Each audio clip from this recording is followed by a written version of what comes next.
اتنی بڑی تعداد میں ایک مقام پر صحابہ کرام کسی دوسری جنگ میں شہید نہیں ہوئے۔ اے مدینہ سے محبت رکھنے والوں سنو، مسجد نبوی سے متصل ایک محلہ تھا جس میں بنو نجار کا خاندان رہتا تھا۔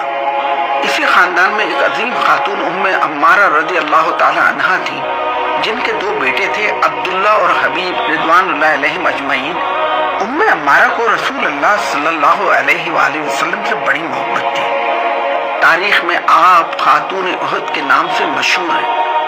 رسول اللہ صلی اللہ علیہ وسلم نے فرمایا کہ غزوہ احد کے دن میں دائیں بائیں جس طرف نظر ڈالتا ام عمارہ ہی لڑتی نظر آتی تھی۔ اس عظیم خاتون کو تحفظ ختم نبوت صلی اللہ علیہ وآلہ وسلم کی راہ میں شہید ہونے والے فرزند کی والدہ ہونے کا بھی اعزاز حاصل ہے۔ ان کے بیٹے حبیب بن زید عمان سے مدینہ واپس جا رہے تھے کہ یمامہ کے قریب جھوٹے نبی ملعون مسیلمہ کذاب نے پکڑ لیا۔ مسیلمہ کذاب گرفتار حبیب بن زید کے جسم کا ایک ایک حصہ کاٹتا جاتا، کہے لگاتا اور پوچھتا جاتا تھا کہ کیا اب تصدیق کرتے ہو کہ مسیلمہ اللہ کا رسول ہے؟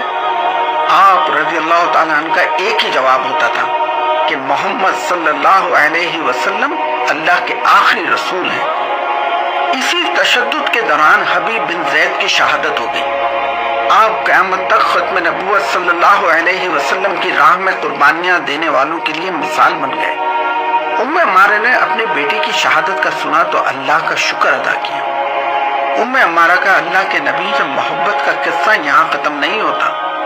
عہد صدیقی میں خالد بن ولید کے لشکر میں اپنے دوسرے بیٹے عبداللہ کے ساتھ شامل ہو کر یمامہ پہنچی، جہاں اسی جھوٹے نبی مسیلمہ کذاب کے ساتھ خون ریز جنگیں ہوئی، جنہیں مارکہ یمامہ کہا جاتا ہے۔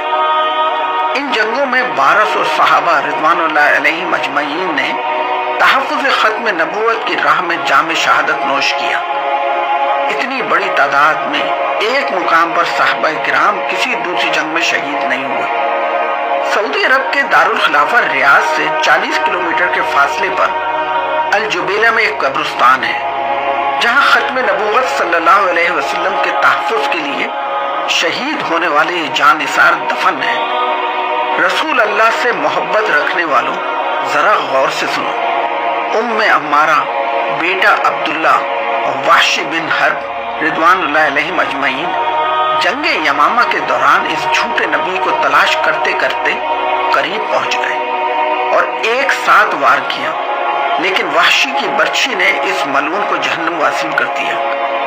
ام عمارہ اس جھوٹے نبی کی موت پر سجدہ شکر بجا لائیں۔ اسی جنگ میں ام عمارہ کا ایک ہاتھ گہرے زخم سے شہید ہو گیا۔ خالد بن ولید نے ان کا بڑے خلوص سے علاج کیا۔ اسی زخم کی وجہ سے عہد فاروقی میں ام عمارہ آخرکار شہید ہو گئی رضی اللہ عنہا۔ اے مدینہ جانے والے مسافروں، عہد کرو کہ تم رسول اللہ صلی اللہ علیہ وآلہ وسلم کو آخری نبی مانو گے اور دنیا سے منواؤ گے۔ اپنے بچوں کو بتاؤ گے کہ محمد صلی اللہ علیہ وسلم اللہ کے آخری نبی ہیں اور اب کوئی نبی نہیں آئے گا۔